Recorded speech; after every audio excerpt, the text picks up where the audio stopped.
Regresamos a Radio Análisis cuando son exactamente las 9 de la mañana con 38 minutos en esta mañana de día jueves 11 de septiembre del año 2025 y vamos a seguir profundizando, reflexionando en torno al significado de esta fecha con nuestra siguiente invitada porque corresponde como cada jueves a esta hora tomar contacto con nuestros amigos y amigas de Fundación Sol. En esta ocasión saludamos a la magíster en Sociología, investigadora de esta fundación, Andrea Sato, quien está con nosotros. ¿Cómo estás, Andrea? Buenos días, bienvenida de vuelta acá a la radio. Hola Claudio, buenos días, todo bien por acá, muchos cariños al equipo, siempre un agrado estar con ustedes. Sí, nosotros siempre también contentos de tenerte acá con nosotros a esta hora de la mañana y para hablar en esta ocasión de un tema muy especial porque, bueno, como dije en la introducción, hoy es jueves 11 de septiembre y sabemos que esta fecha nos invita, ¿no?, a reflexionar, a analizar, pensar, ¿no?, respecto de lo que ocurrió ese fatídico 11 de septiembre de 1973, pero también respecto de las consecuencias que tuvo para nuestro país la dictadura civil militar. Y en Fundación Sol, tradicionalmente en esta fecha nos recuerdan, ¿no?, acerca de cómo finalmente la dictadura, a través de una serie de medidas, de una serie de políticas, fue forjando lo que hoy conocemos como nuestro sistema o el sistema con el que nos adecuamos día a día en una serie de materias. Así que, Andrea, a modo de introducción, ¿qué podríamos decir en primer lugar respecto de este punto, ¿no?, de las consecuencias que heredó la dictadura y que permanecen todavía vigentes hasta el día de hoy? Bueno, lo que encontramos, Claudio, es que hoy día la infraestructura que crea la dictadura se mantiene principalmente en ejes fundamentales del desarrollo económico, social y cultural de Chile. En Fundación Sol hemos identificado 11 pilares dictatoriales que van a sostener el modelo chileno actual, que para nosotros en Fundación Sol van a ser fundamentales también para entender la sociedad actual, los niveles de desigualdad, los niveles de privatización, los niveles de mercantilización de absolutamente todo, ¿no? En estos 11 pilares nosotros identificamos en primer lugar, bueno, el plan laboral impulsado por José Piñera, la integración del sistema tributario para el año 74 y después su profundización en el año 84, también con un modelo que favorecía a los grandes capitales. La privatización del sistema de salud, especialmente creando la estructura de las ISAPRES versus FONASA, la desnacionalización del cobre, que había sido un éxito y una ganada y una conquista por el pueblo trabajador en el marco de la Unidad Popular. También está la ley de fomento forestal, que nos tiene hoy día llenos, especialmente el sur de Chile, de monocultivos. Para el año 81 también encontramos la instalación del sistema de AFP dentro de todas estas grandes reformas que se hicieron bajo el alero de las 7 modernizaciones chilenas que impulsó también José Piñera, la privatización de la educación pública, la privatización y municipalización de la educación pública, que nos tiene hoy día con menos de un tercio de establecimientos públicos para eh, los jóvenes y adolescentes del país, ¿no? También vemos el sistema bancario, en donde se establecieron tasas de interés mayores para los hogares de alto riesgo, lo que significa los hogares de los trabajadores y las trabajadoras. El modelo de subcontratación, que también está muy vinculado a este periodo en donde se hacen las grandes reformas laborales junto al plan laboral y el sistema de AFP.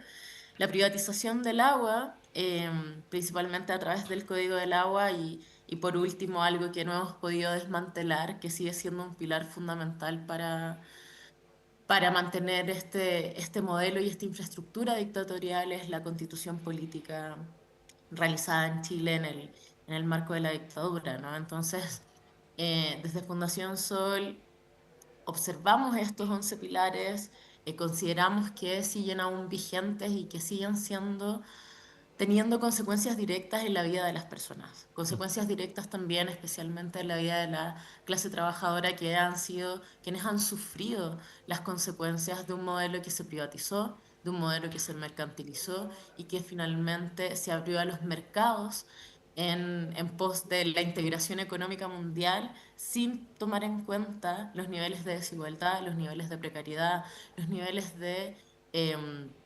finalmente, de malestar en los que iba a caer la población chilena en su conjunto. Y bueno, a 52 años del golpe de Estado y de la dictadura militar, vemos que los gobiernos posteriores no han sido capaces, no han tenido la voluntad política muchas veces de poder desmantelar esta infraestructura que es una infraestructura heredada de un momento tan oscuro para Chile.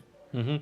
Andrea, se ha dicho por varias fuentes que lo que se vivió a partir de 1973, este modelo, ¿no?, económico, social que se implementó durante la dictadura, fue una suerte de experimento, ¿no? Y que de hecho muchas de estas medidas en un contexto de funcionamiento pleno de la democracia hubiese sido imposible implementarlos, que se necesitaba un régimen autoritario como el que se vivió en nuestro país para que esto se pudiese llevar a cabo. ¿Qué podríamos decir respecto de eso, ¿no? Acerca de cómo efectivamente, a la luz de lo que ocurrió después, podemos o se puede inferir o concluir de que el golpe de Estado no fue solo un punto en el cual se buscó cambiar un gobierno en específico, sino que estamos hablando literalmente respecto de cambiar totalmente un paradigma o implementar un paradigma nuevo en distintos ámbitos. Bueno, Claudio, aquí hay varias cosas interesantes, ¿no? Lo primero que tú señalabas, en lo que estoy totalmente de acuerdo, de que todas estas implementaciones estructurales y la instalación de este modelo a nivel de las bases económicas, sociales y culturales, solamente se puede hacer en un escenario y en un contexto de violación sistemática de los derechos humanos, ¿no? De una sistematización de la violencia, especialmente contra la clase trabajadora. Aquí distintos autores y autoras van a señalar dos ideas fundamentales. em, que es en primer lugar esto del laboratorio neoliberal que se construye en Chile para luego ser exportado a otras partes del mundo, donde finalmente la característica principal es que todas estas modificaciones se tenían que hacer bajo un modelo de dictadura y un modelo en donde las libertades cívicas estuvieran cercenadas, básicamente, ¿no? En un ambiente de persecución, en un ambiente de miedo. La segunda idea tiene que ver con el carácter antiobrero de la dictadura militar. Esto se observa principalmente en las medidas económicas que se instalan específicamente para destruir la organización sindical, destruir la organización de trabajadores y trabajadoras. Recordemos que los niveles más altos de sindicalización se dieron en la Unidad Popular, llegando casi a un 40% de población sindicalizada, muy lejos de casi el 15% que tenemos hoy día de cobertura de negociación colectiva. Entonces hay un interés de desarticular también las experiencias de lo que habían sido los cordones industriales, de lo que habían sido todo la construcción de tejido social que se habían dado en las poblaciones, en las tomas de terreno, también el desmantelamiento total de lo que había sido la reforma agraria. Y volviendo nuevamente la hacienda a un sistema semiesclavista, ¿no?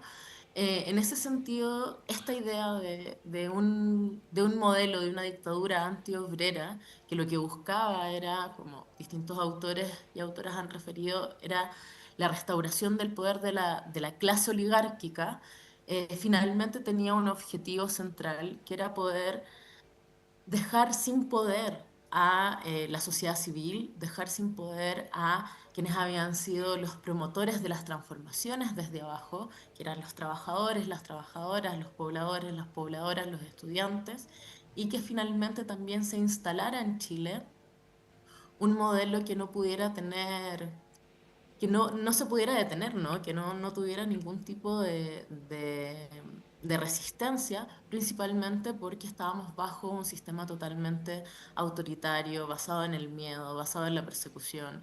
Y en eso es fundamental también, Claudio, mencionar que no solo son estos pilares que comentábamos al principio, sino que también es toda una construcción de subjetividad, unas formas en las que también se empezó a interpretar lo que significaba la acción colectiva, los movimientos sociales, em, las organizaciones colectivas en un proceso de, claro, de construcción de una subjetividad neoliberal, en la construcción de una subjetividad individualista, que también horadó y dinamitó esas formas colectivas de organización que tuvimos desde toda la década de los 60 hasta el quiebre de la democracia en 1973. Ujú.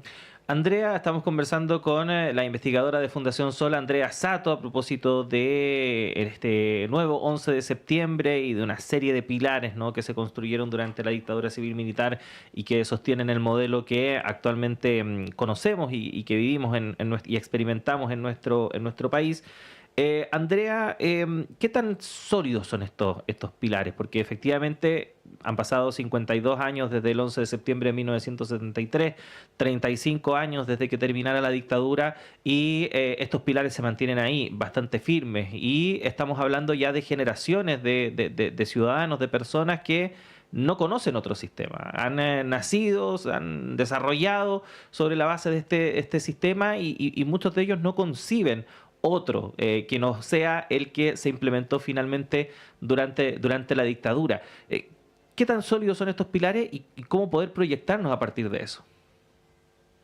Bueno, Claudio, son bastante sólidos. Ahí quiero invitar a las personas que nos están escuchando a ir a las redes de Fundación Sol. Este año no solo pusimos los 11 pilares, sino que profundizamos en algunas publicaciones respecto a cómo hoy día, año 2025, siguen teniendo consecuencias en la vida cotidiana de las personas. Solo quiero mencionar algunos que quiero poner, por ejemplo, el ejemplo de la privatización del sistema bancario, que muchas veces es uno de los pilares más olvidados, ¿no?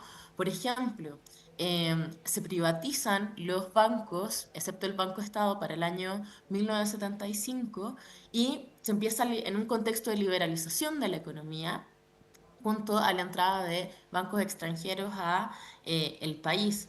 Esto también implica un cambio en las tasas de interés, en donde las deudas y las tasas de interés se empiezan a ajustar, especialmente en términos de, por ejemplo, que es algo que se hace en el año 1986, en donde se crea la Ley General de Bancos, en donde las tasas de interés empiezan a cobrar una cierta importancia y se separan las carteras según tipo de riesgos. O sea, las personas que perciben menos ingresos tienen un mayor nivel de riesgo para los bancos, entonces se les dan créditos a tasas mucho más altas.